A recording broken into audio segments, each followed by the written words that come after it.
there are a number of issues that exist. The ocean is not the problem. The oceans are vast. Okay? There's no congestion on the ocean.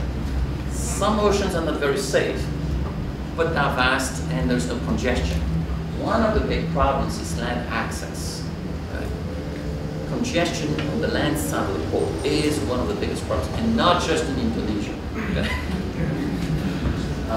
This has been recognized as one of the biggest challenges, including in Europe and in the US. Congestion at major hubs as well. And in the US, it's been recognized as being one of the major challenges, like the port of LA, Los Angeles, and Long Beach, which was right next to it. The land side congestion was so big that basically they invested several $billion to build new highways just to service, to reduce the bottleneck that existed in about 15 or 20 miles in the proximity of the port, right? To decongest the infrastructure there, as well as to build some new highways, but also new rail lines just for that purpose. One of the solutions to all of this, as well as being, if your port is over here, is really to build what I call dry ports or inland ports further inland, to assist basically to decongest what's going on right at that location. Now, different kinds of ports, different kinds of solutions exist, and in the interest of time, so one is called a satellite terminal, which is right here, which is basically to take away some of the very localized operation and handling of storage of containers. This is more in terms of the load centers, the formation of the picking up of the containers, formation of trains, and so on, and transshipment of here, which may be even further inland, and to create priority corridors then between those inland centers all the way to the ports. And those are strategies that are in operation both in the US and in Europe at this point in time. Now, earlier on I was telling you about the cost of transportation, which is really very important. This shows, what is basically what makes shipping from China to the US coast of the US expensive in US dollars per TEU. The land access to the final, okay, I'm going to start from the bottom over here. The land access to the port in China is the most expensive bit of it, right?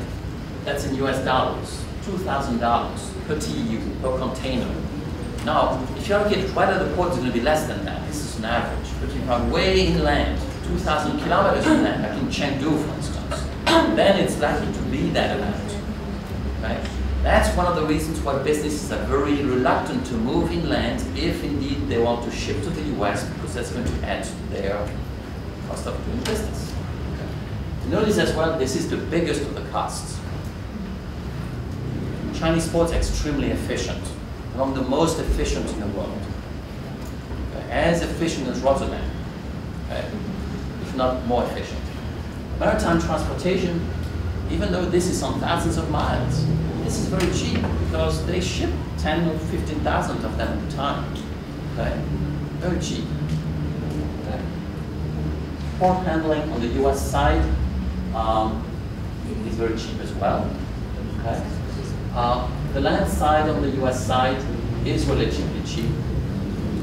It's really a small amount, the total shipment of the containers from the factory all the way to the market. So this is really the biggest problem.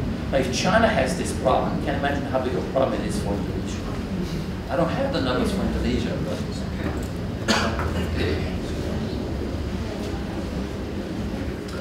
all right. I'm going to show you. I have a few more slides here. I want to show you some of the work that I've done dealing with intermodalism. This is work that I did a few years ago looking at the US. Looking at the gain of accessibility. This is a measure of accessibility. It's not in dollars. This is a measure of accessibility in the US continent, accessibility to the ports. Comparing two different maps, map of accessibility to the ports using the rail system on the left, and using the intermodal transportation system. I'm sorry, this is trucking on the left, and this is using intermodalism on the right. The maps may look very similar really because of the classification, because of the color coding basically, the classes that were used. But basically you calculate the difference between the two. How much accessibility do you gain if you ship using intermodalism? rather than if you ship just by truck. And the difference is represented over here. So the regions that are in dark are the regions of the US that would benefit most by adopting intermodalism, using the current intermodal terminals in the country.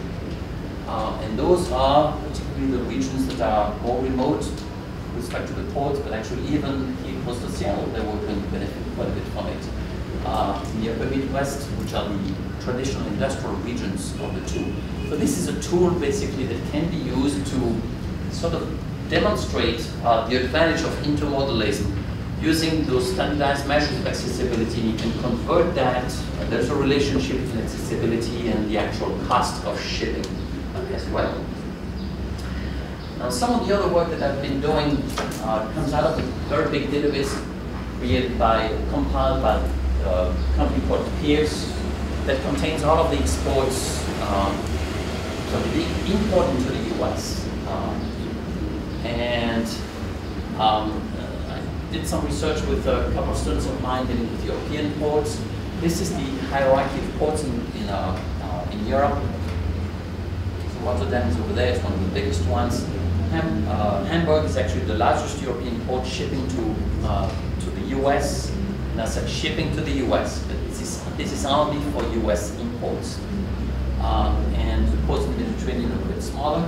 And then on the right there you saw that those images that rotated, those are called design lines, showing basically the origin of the shipments and what European port they were transferred to on their way to the US. So let's stop now. This is the map for Antwerp. So I can restart this again. So now it's rotating. So this is Lisbon, this is Bremerhaven in Germany, Algeciras in Spain, Rotterdam. See, Rotterdam is big, and not only big, but it basically collects traffic from many different locations. It's a hub. Okay? There's a whole feeder network of containers and ships that bring the containers into Rotterdam. All of the big ports have that structure, like Antwerp as well. Okay? So that's basically the kind of work that we did. We used that information to analyze competition between ports. And I don't have much time, but basically we used a technique called multidimensional scaling to look at that basically creates a space and places in that space with two dimensions, which are the horizontal axis here, and the vertical dimension, vertical axis, that basically places those ports on the basis of the similarity of the origin of the shipments that are handled by the different ports. So similar to the hinterlands. Okay? Ports that are more central to this display are the ports that actually share a lot with each other, but also with all of them. So the big ports typically are located in the center because they serve the whole of Europe, while the peripheral ports, like the British ports, they serve only Great Britain. The Italian ports largely serve Italy, and that's it. The Greek port of Piraeus serves only Greece. The French port of Fos in southern France serves only France. Valencia and Lisbon serves only Portugal, Valencia, Spain. So they're much more localized in terms of their service area, their hinterland. So these are generalists, basically. They serve pretty much everything because they are the center of a very significant feeder network. Then we did the same thing, looking at it from the point of view of which port of the US those ports had connections with. And I'm not going to go into detail, but the map is a little bit different. And then we looked as well at similarity in commodity type transiting through each of those ports. And then we basically added up all of those three different views to look overall at the creation of a combined functional space, which is basically a depiction of the competition that exists between the ports. And the ports at the very center tend to be more aligned to everybody else, and those that are close to each other compete with each other much more. So Hamburg is over here, Bremerhaven is over there, Antwerp, Rotterdam, and Toro in Italy. But these four ports here, which are in Western Europe, compete fiercely with each other. And interesting, competes as well with Toro because Arturo really has a very extensive field of service across the Mediterranean and competes with them to some extent as well. Most of the others basically are much more peripheral. They have niche markets basically, right? And there's a fundamental difference therefore between those different types of ports. Let me get to Indonesia. Out of that same data set, I did extract for the purpose of this presentation some data that I started to analyze. So this is data from 2006. This is not very recent. ETUs. So this is the nature of Indonesian exports to the US. And you have a pie chart and different commodity type. The biggest commodity types of what is exported from Indonesia are textile and textile articles, and handicraft, pearls, stones. Those are two biggest categories. Wood products. Then you have wood. You have a bit of machinery, mechanical appliances, plastic and rubber, and the rest is basically a very small proportion. But largely a fairly traditional type of things. Okay. This is for Indonesia as a whole. Then I looked at it as well from the perspective of each of the major ports of Indonesia, and Jakarta is the largest port in Indonesia. And the traffic handled by Jakarta is primarily made up of textiles and then machinery, mechanical appliances, probably because most of the companies that produce these things are probably in the greater Jakarta area. And then you have the footwear, headgear, and plastic as well. So you see, this is very different from national composition of exports to the US, which really means that the remaining ports, Surabaya, I guess I misspelled it. I didn't realize that yesterday when I went on my slides. It's very heavily tipped towards handicraft.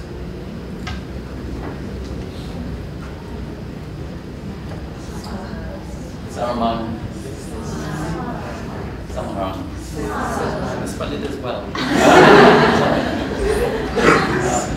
I'll do that next time. All right, it's very imbalanced as well, so it's very different. So there's probably a certain form of specialization, not that the port specializes, but basically they capture trade from different parts of the country, and that's really what is depicted here. These are maps that show, and this is really not too surprising, the trade handled by the three ports as well, and the same is spelling because they just cut and paste the same name, so forgive me about that. So Jakarta over here, largely from the Jakarta area, from Java. Actually, most of the exports are from Java anyway, and a little bit from the other islands. And the others are definitely more localized. And that probably should not surprise you. I did not have specific expectations on this. But I guess what I want to get to, this is probably more interesting. That was description, basically. But what is interesting, if you look at the whole route and the whole logistics system that is embedded, that you basically get from that data set, is that 50% of the US-bound exports from Indonesia transit through a port of Southeast Asia, which means that even though Jakarta is the biggest port in Indonesia, the shipments don't go from Jakarta to the US directly. They transit somewhere else. Not just that the ship stops somewhere else. That's not what I'm saying. I'm saying that the containers are put on a ship in Jakarta, and they go to Singapore, are taken off, and they go on another ship in Singapore. Right? What do you think that means? Time and costs. Okay. It also means that for the shippers, for the carriers, Indonesia doesn't matter that much because it is not on the major route. Jakarta is on the feeder route. That's what it is. Okay. That's what it is. 50%. So 50% of all of that trade that can transit through these three major ports in Southeast Asia. Okay.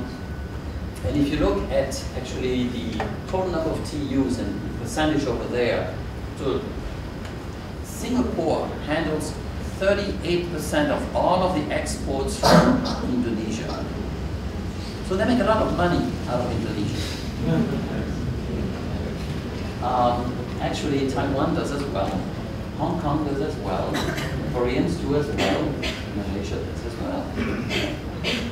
And all of that is money that actually Indonesia is not taking advantage of because Jakarta doesn't have the infrastructure and has not been able to get the big shipping lines to put Jakarta on the main route, pendulum route, serving whether it is Europe, but certainly the US as well. Okay. So that's really something that I wanted to show you. All right, 48% of the US bound export transit through another Asian port. So they talk about those three top ones. 48% is here. So 48 plus 50, how many percent do you think that leaves?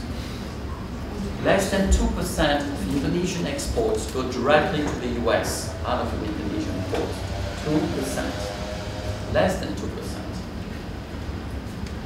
Otherwise, it transits somewhere else. Okay? That's what I'm saying. Effect on the exports. That means that Indonesian companies or foreign companies who would want to make it in Indonesia would be at a disadvantage because they would have to pay more shipping than if they were to locate in Malaysia, in Singapore, Hong Kong, in China, wherever else, because of the additional transfer. So that's really very important. Okay. Now, when you look at the Indonesian ports, as I told you, Jakarta is the biggest Indonesian port, handling 52% of the entire trade, and then the others are considerably smaller. Given that you have 30,000 islands, I would expect a little better than that, being able to take advantage of the water, and the fact that you should be a maritime nation. That is really not reflected by those numbers. So conclusion, and I really want to put emphasis on this analysis here, on very limited analysis on the Indonesian data that I had, is really that there seems to be a deficit of port infrastructure. And it's not just my interpretation, because I did do a little bit of reading about this, and I think that a lot of studies who basically confirm this. So port infrastructure is deficient in Indonesia. Here I only looked at the exports to the US, but that certainly reveals and is likely to carry over to exports to other parts of the world, like to Europe, and that also sets the stage for deficiencies that will exist in terms of modern transportation infrastructure for the transfer of freight between different islands. So there's certainly a heavy dependence on other freight gateways in Southeast Asia, but also beyond that, which is even more surprising. Exports from Java experience multiple hubs, and Java is obviously very important because it is the most important industrial core of the country, and therefore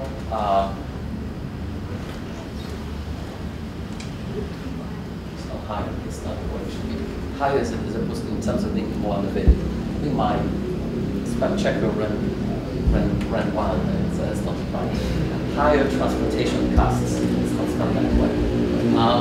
Now, if this is a situation in Java, you can imagine how bad it is for the other islands. So the other islands have almost no hope to develop an export-based economy and basically to make it and be competitive in the world economy. Conclusion from my entire presentation, to wrap up all the ideas that I wanted to share with you today. One of them is that logistics, intermodalism, and transportation infrastructure is essential for sustained economic growth. I said that on the basis of that extensive body of literature, and I wanted to demonstrate this as well through some of the analysis limited analysis I've done on Indonesia. Indonesia is training other ASEAN countries, and the situation is certainly not improving. Right? And this is not my own assessment, this is based on some international competitiveness reports. And there's some delays at many different levels in terms of red tapes, in terms of very low productivity, in terms of port congestion, all the things that we know to be terrible in terms of operation of the ports, things that do exist in Jakarta. So Indonesia certainly needs a direct link to the world economy that at this point does not exist. It should not just be feeder services.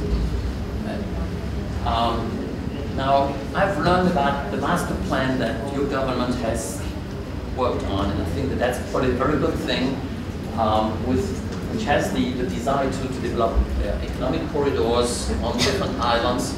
And really, an integral part of this, and if I understand it correctly, is really to develop a transportation infrastructure inland to connect them to the major port, to connect them together as well. And that's highly desirable. That's a very good thing. So that's a very good place to start. I certainly would applaud that. So I don't want to sound too critical with respect to what's being done here. But to go back to that table that I believe I showed you earlier on, again, Indonesia can do much better than this, and understand that the annual growth of the economy has been in the range of, what, 6 to 7%. Well, that rate of growth could be increased really if there was more substantial investment in transportation. Because if you really wish to follow the Chinese model of export-driven growth, then you need much more direct and much cheaper ways to export to the rest of the world. And at this point, that is really something that is not in the range of possibilities. So this was my slide. Now, thank you for your attention.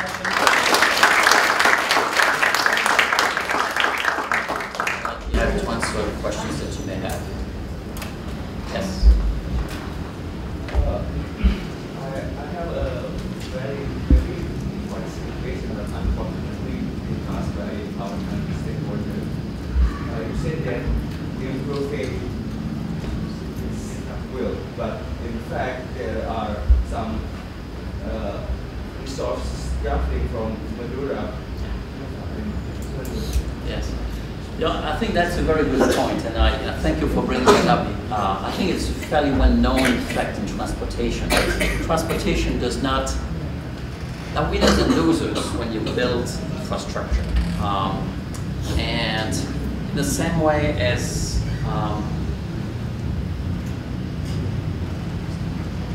transportation will tend to strengthen nodes, right?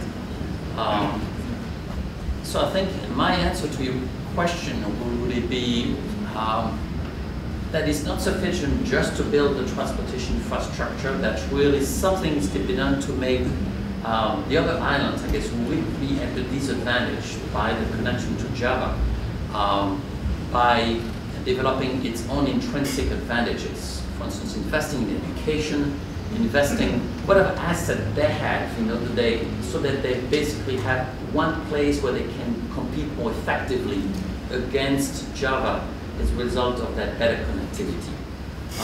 Because if nothing is done, I'm afraid that what will be the result of it would be that Java would be even much heavier in the national economy than it is at this point. But also the reason why, because when I learned about that plan that your government has with 6, and 6 may not be enough, but I mean, you cannot have 120 different corridors. I mean, that would probably be too many. I mean, you can't really invest efficiently in 120 different corridors. But you need to basically decentralize, and you need to invest locally in order to provide some local advantages to those regions so that they have a better chance to compete as a result of the reduced transportation costs. The transportation, I know, it is necessary. Stay with what I said. I mean, ultimately, the country will not be able to develop without investing in transportation. There's no doubt about it. Even if it is not an export-driven growth, if you want to develop internally, which may be a possibility as well. But still, 25% logistics cost is a waste of money. It's just not acceptable, because that's basically friction. It's just like in physics or in engineering systems, you basically burn oil just to heat as opposed to move forward. It's a waste of resources. It's a sheer waste. There's nothing good about it.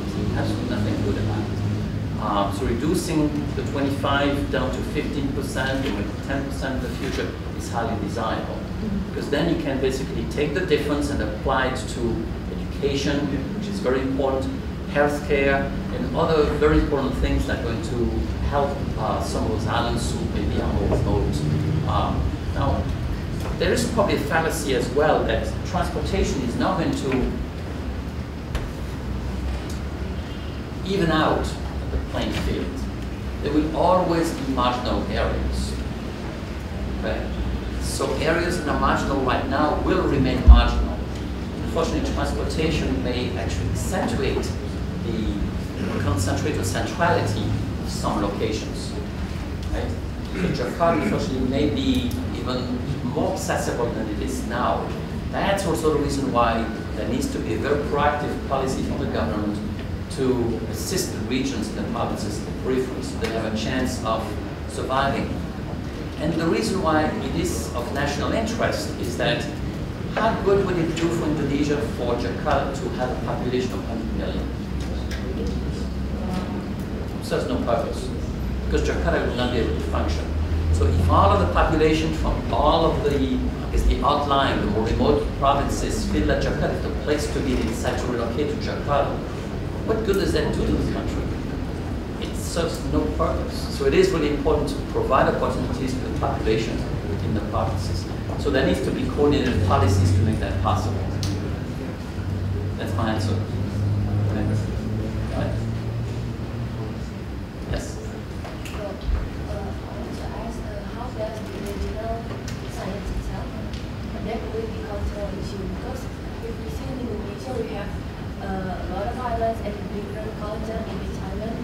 And how can we implement the studies into the human culture? That's a tough question.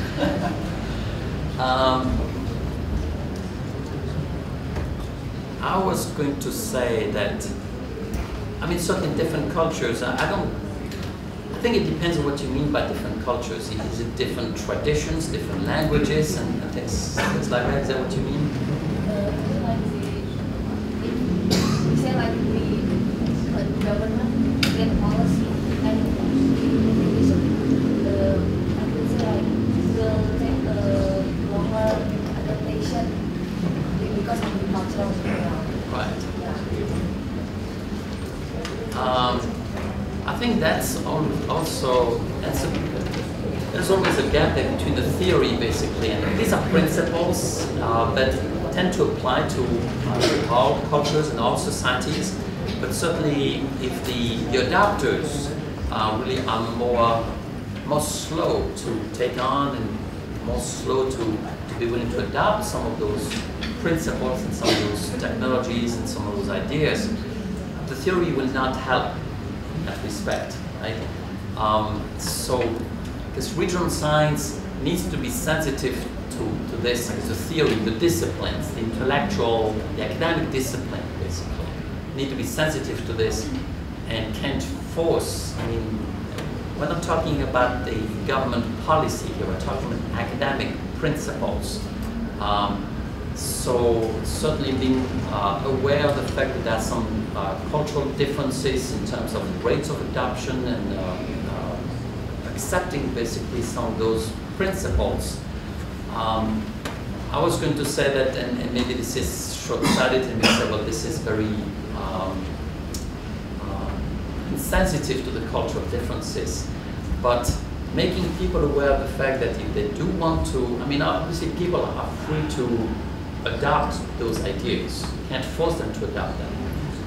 But certainly if you tell them that really, if they really want to be part of a movement towards greater access to opportunities,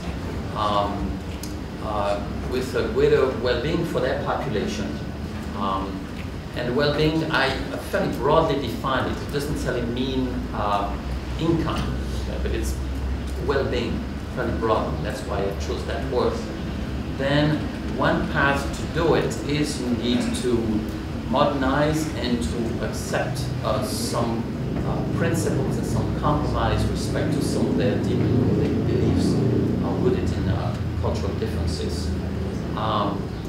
But ultimately, this needs to be something that needs to be sort of adopted by those populations, make theirs. It cannot be imposed from the outside. Policies that impose from the outside are likely to backfire. Right? this is not, because I'm aware that this is not a good answer to your question, but that's probably the best answer I can provide. Because the theory doesn't provide answers to this. It doesn't deal with cultural differences, per se. But it's more in terms of the implementation of the principles, implementation of the theories and the concepts that becomes very important.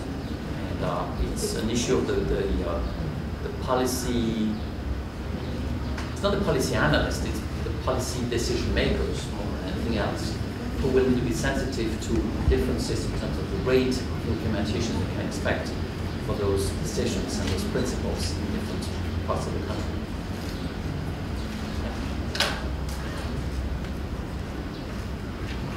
Other questions? Yes? Okay, I want to ask. Let's say that Port of Singapore has a good technology and a good human resource inside, and also they have high capacity to handle the container, and the turnover of container itself is fast. And we have Tanjung Priok here, and also for several next year, maybe in Lok Semawe or Aceh, it will be a port for international. From a geographical based view, is Indonesia can compete against the Singapore if the technology and also the capacity is same? So if basically the technology is there and everything is in place to make Jakarta truly competitive with Singapore, so will Jakarta be able to basically lure some of the big shipping lines like Maersk and OCL and so on to provide direct service through Jakarta? I think if Jakarta becomes a large enough export market, and that's really maybe back to what you were saying, what comes first basically, right? Because you can't really expand the port really if there is no, I guess on the one hand the shipping lines are not going to come here if indeed the infrastructure is not in place. But on the other hand, who is willing to spend maybe $10 billion or $15 billion to upgrade the port without guarantee that they're going to come? I think as the infrastructure improves and as the export base of the country increases, and so as more freight is shipped by Indonesia through Jakarta as a free service inside of the country is put in place, then there probably would be a much better chance for the port of Jakarta and for Indonesia as a country to convince shipping lines that indeed they have enough of a mass to have a major service through Jakarta as opposed to just a feeder route. I mean, I don't work and I don't for the shipping lines, but I would imagine knowing what they react to, which is just plain economic, plain business considerations, that if you show them the business rationale for serving much more frequently, much more directly, Jakarta, then they would respond to that. Yeah. Because ultimately, I mean, again, Singapore, it does manufacture quite a bit, but really there's a lot of inheritance there, because it used to be a very big port in the days of the British colonial experience. They've capitalized on that, but their natural hinterland is very limited ultimately, right? So their only advantage is indeed technologically and organizationally to remain ahead of the others. The advantage of a country like Indonesia is indeed it's a very large country. If it keeps growing at the current rate and developing its export base, then there will be enough local demand for the shippers to more directly serve this market as opposed to doing it through Singapore. Right. So there is hope. I mean, that certainly is not something that is without possibility. I mean, ultimately, think of what the Chinese have been able to do. I mean, they have 6 or 7 very large ports, the largest ports in the world. And certainly one way they have done it is by building infrastructure, and because so much is manufactured in China, that's right in the backyard basically of those ports. That was a direct imperative for the shipping lines to serve those ports. Right? And ultimately for Indonesia, for Jakarta, all it would take is for convincing of workers. Maybe one of the shipping lines could serve Jakarta and the other would want to basically tap into the market as well. Not to be left behind. Any other questions? Yes. I want to ask about, let's say, we talk from Can you speak up a bit? Let's say I want to say about financial side, from the financial side, financing, about the structure. In Indonesia, maybe usually we know that there are some urban area and remote area. Within maybe I will compare about labor cost and delivery cost. Maybe in remote area with inappropriate infrastructure, but the labor cost is cheap. Then labor cost in urban area with appropriate infrastructure, but affected the infrastructure is delivery cost. So maybe I want to know, but how do you think about that problem, delivery cost and labor cost from the businessman side? Is more important than delivery cost with higher, but the labor cost is cheap. Yeah. I mean, again, this is not unusual. I mean, taking again the case of China, I mean, certainly 15 or 20 years ago, China's advantage over, say, Western Europe and the US was the labor cost that was much cheaper. Today, the labor cost of China has increased dramatically, and actually the cost of labor is not that far with what it is in the US, but it's fairly similar to what it is in Mexico. In Central America, which is also the reason why many companies actually are moving the factories from China and moving them back to Mexico, because the cost of labor is the same and you pay much less in transportation. So why produce in China anymore? But within China, you have that differential that exists as well. I mean, the high cost of labor is to be found in the coastal provinces. Rural communities and certainly further inland, 500 kilometers inland, the cost of labor is much lower, which is also a reason why some companies at least move some of their factories and some of their operations in the inland provinces, as long as the transportation infrastructure is in place. Cost of labor is great, but ultimately if you lose the advantage of cheap labor by having to pay so much more on logistics, it serves no purpose, right? So that was really the great advantage of China for the past 20 years, because labor was very cheap, labor was very productive as well, and on top of that, logistics cost was very low because it was right on the coast, right? It was double advantage, basically. Now they find themselves in a situation where they can't really use those two advantages anymore, and they have to choose, basically. And I think that example you were taking about rural areas of Indonesia is very much the same. So those areas may not be well connected to the transportation system, but the labor costs are cheaper. But again, if it takes you 2 days to ship from a remote location to Jakarta, to ship to Singapore and finally to Europe or to the US, what's the advantage, right? So they need to find really a way to do it. And certainly the development, I mean, you cannot just develop the ports. You do need to develop the interior transportation system, highways, but also the rail system. I mean, economic development just is not, it's not going to be successful if you put all your eggs in the same basket and you basically invest only in one thing. Count on one thing, cheap labor. Cheap labor may go so far. Beyond that, I mean, you're not going to be able to accomplish anything. And I think that the best economic policy, regional economic development policy, a policy that is balanced and takes into account all of those different facets, and think really of what are the cost considerations that businesses have to pay attention to. Labor is an important one, but logistics is a very important one as well. Right?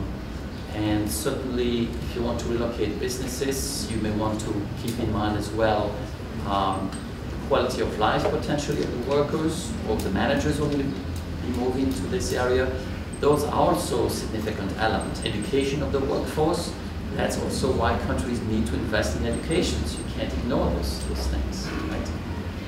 So it cannot be just a one-pronged strategy. It needs to be a multi-pronged strategy. And that's good really for the long-term economic development of the country at large, but also for the balanced development of the different region.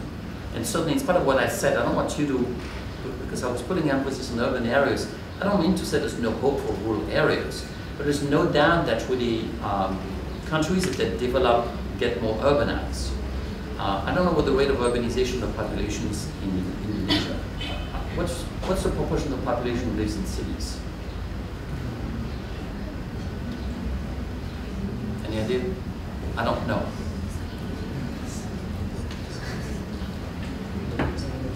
Well, whatever the number is. Like in China, it is 50%. And there's no doubt that as China will keep growing, that more people will move to cities. It's unavoidable. You can't avoid that. You cannot, there's no country in the history of the world, none whatsoever, that managed to develop economically and remain primarily a rural country. It doesn't happen. It does not happen. China has been wrestling with it, and I've heard some of the officials say, well, is it desirable to urbanize more? Well, they have to make a choice. If they want to continue developing and increasing the standard of living of their population, they will have to urbanize more. It doesn't mean living in cities of 30, 50 million people, but more people living in cities as opposed to the countryside villages and living off the farms is a necessity. And it does, so I'm not implying that Jakarta needs to grow bigger, right? But that cities spread all around the country will have to be given more attention, because that's where the growth is going to take place. That's where businesses will go. And that's where the young professionals, you in the future, will want to live. You do not want to live on the farm in a remote location. That's what happens. And you can't have a high standard of living while living in the countryside. You just can't. Economically, it's not feasible. So urbanization is directly tied to economic growth and to prosperity of the population. That's what comes down to. Now, as to how urbanized should Indonesia go, I'm not answering that one. I think that may be very well case specific. And it's not because Europe has a certain percentage or the US has a certain advantage that should be a goal. I think different countries, different regions should have their own standards. A bit of the statistics actually are a bit a fallacy as well, because they rely on different definitions. And being urban in Europe and in the US is very different anyway. So comparing those numbers is almost comparing apples and oranges, right? But there's no doubt that overall, as Indonesia is going to continue prospering and growing economically, that larger share of its population is to live in cities, meaning concentration of population over a certain population, whatever the threshold may be for your country. Okay. You had a question? What is your opinion about the future of BRICS Asia or EU nations? I mean, is it possible that one day in the future we will be able to create the world without nation? I mean, create a world without nations. Oh, that's an interesting one.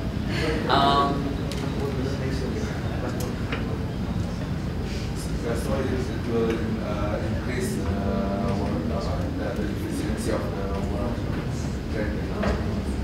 Yeah. Is it possible?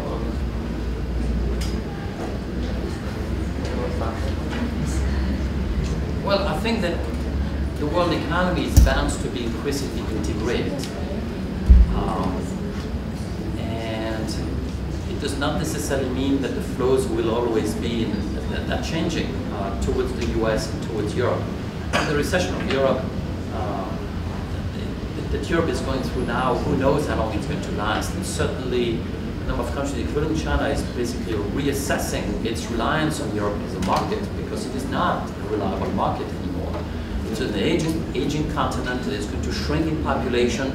So while it is still big now, over the next 50 years, it may have lost about 15% of its population. So is it still very attractive? I don't know if that's going to be. The answer necessarily is still yes. not going to remain as prosperous as it is now. It's not going to be as big as it is now. So why focus so much on Europe? And why not do the same thing about the US? So I think that there will be a rebalancing of priorities and of trade relationships.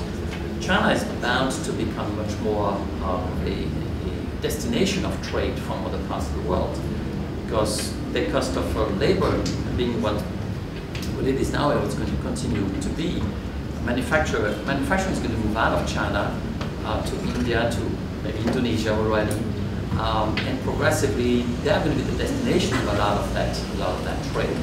And given their size and their anticipated prosperity, one would expect that indeed those kinds of relationships will be put in place. Think of Japan, that is losing population very rapidly. In another 50 years, Japan's population may be only about 2/3 of what it is now, which has major implications on the understanding of its economic power. Right? Now, I guess I see two questions there in what you said, because one of them was really economic, and that's basically the one that I addressed now. So I think there's a lot of future for these countries, in the sense that developing rapidly and able to seize opportunities. Now, as to nations will disappear, I think that's another issue. I don't think that nations will disappear, because the vested interests and governments really don't respond very well to economic considerations, because they don't adjust to that. There's a difference between a political entity and an economically functional entity, as I indicated before. Notice that I stayed away from the fact that whether Indonesia is functionally efficient economy. I don't know. I'm not an expert. I don't want to touch that one. Because that gets into the one of political debates. Should it be copied to different countries? I don't know. Is it desirable? Well, any change in political organization is extremely disruptive. Earlier on, I was talking about the 50 states in the US. They're not the most functionally efficient, but that's a reality. Nobody's talking about redefining them, right? People and businesses and people learn to live with the boundaries as they exist now. And a lot of economic reality transcend, crosses those political boundaries. So I think that probably national boundaries are, I suspect, going to be much less important to the layout of trade relationships in the future as they have been in the past. Which is a pretty good thing, because economies don't make war, countries will to war with one another. So that's a pretty good thing for future stability of the world in terms of avoiding wars, conflicts. That's my answer. So I think it's a complex situation, but I think it's not rooted in theory. It was more rooted on experience and understanding of the situation in the parts of the world as well. Any other questions? Yeah. We have already learned from your data that our Indonesian ports are quite miserable, but there is not news for us. I did not expect that. Infrastructure is like our priority. We have to do railway. We have a support port. We have a very big problem. It's not. I think it's not for technology because this is forward. I think most people know that the silver don't quite safely compared to our ports for sportsmen.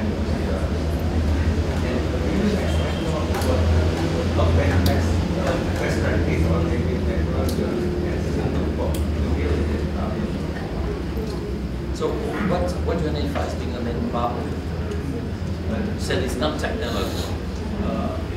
So is it more in terms of organization? Well, I mean, so I suspect that the port is a public entity. It's public. Ports are public. State-owned. So public. Yes. Being public is does not necessarily mean that it's less efficient. In the US, most ports are public as well, but the terminals sometimes is increasingly actually privately owned. In China, for instance, most of the ports, I believe, are privately owned. The private corporations that basically invest and manage them. And probably, if indeed that's the source of the problem in Indonesia, then probably one of the solutions would really be to bring on board some private operators. And there are a number of private corporations that operate ports around the world. They're big companies. Some of them are Chinese, some of them are from the Middle East. And they operate ports in Europe as well, and are very efficient. So that may be a solution. It certainly is often seen as a way, if lack of investment is the problem, that is often seen as the solution, because it's easier for a private company to leverage, to raise capital, and to show that indeed the capital is going to be wisely invested, as opposed to invested according to some considerations from a government entity. Now, if red tape, meaning bureaucracy, is a problem, and bureaucracy can come from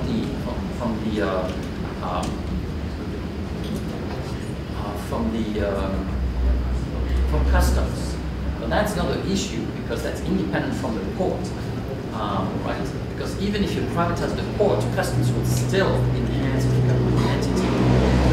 The governments always control customs, always, right? And that's basically an issue of reforming government. Now, reforming government can be a task on its own in many countries, to streamline, to increase the efficiency, and to make them much more responsible to their duties.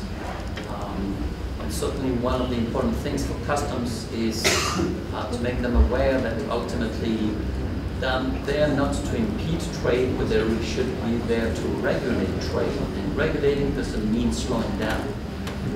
It means supervising, but supervising in an efficient way so that it serves the interest of the national economy. So the two are not necessarily contradictory, but there needs to be some understanding that indeed it can be done that way, right? So there are many different places, many different reasons why there may be inefficiencies in ports. Certainly in a number of countries as well, where the workforce is unionized and have very strict labor laws. You cannot work at night, you can only work a certain number of hours and so on, or at a certain pace. That can really slow down the unloading of the containers, for instance. And in some countries that has been dealt with efficiently by physically regulating and controlling the power that trade unions have. So different countries really have struggled with the need really to increase the efficiency of the ports. But there's no doubt, as the size of the ships has increased, this becomes an increasingly important issue if you need inefficiencies.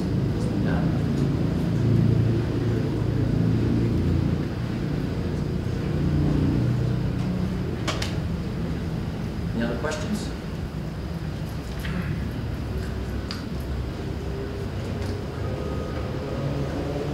Well, if you think of any other questions later on, like this, feel free to, again, that's my email address, so you can contact me. I'll be happy to answer any other questions that you may have. And I certainly, one of the purpose of this talk was to make you aware of the importance of transportation logistics, which you probably were aware of to start with, but not just from a business standpoint, but also for economic development of the country. So it serves multiple purposes. And the centrality really of those considerations and those concepts cannot be underestimated. And that's really something that is very central to what I do, very central as well to that discipline of regional science.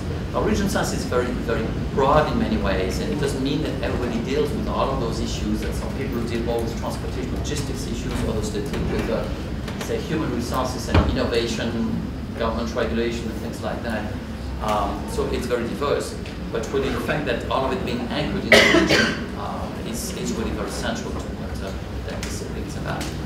And again, reiterate my invitation for you to come starting on Tuesday to that conference. You can search the internet to look at the program to see if there are things that you're interested in. Again, it's going to be at the Savoy Hotel starting on Thursday. All right.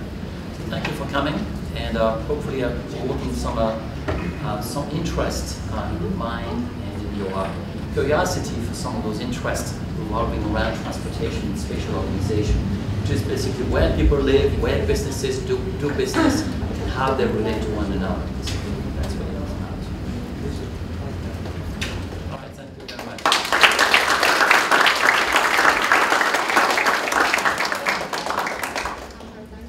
Don't worry, you can always reach me. You can look for me on the internet. It's fine as well.